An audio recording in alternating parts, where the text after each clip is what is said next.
to have caffeine in front of me when I'm trying to get my life back on track? Okay.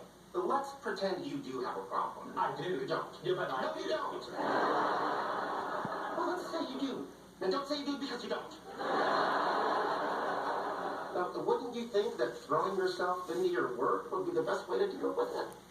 With what? Your problem. I thought I didn't have a problem.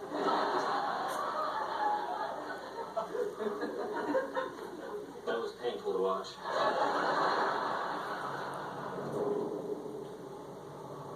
So, where are we going? I don't know. Okay.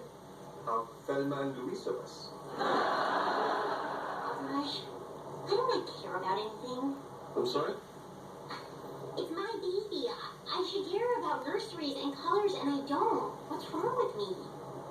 Well, crime scene photos near your crib spring to mind. I'm waiting to feel excited, but it's not happening.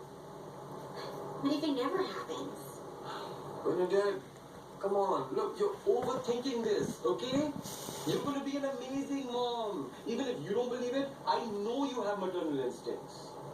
Once I was supposed to babysit my brothers, our neighbor found them naked in the backyard eating crickets. Happy and well fed. You see, that's what I'm taking from that story.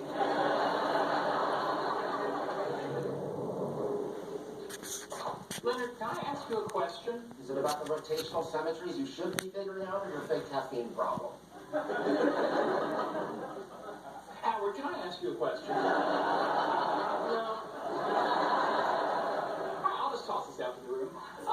I was thinking that the best way to fight my addiction is by weaning myself off in steps. Now, I couldn't find a caffeine patch, but I did find what claims to be a mind-boosting caffeine suppository. It's an interesting fact about the rectum. Shut it in. We are dealing with an impossible deadline from the Air Force because of you, so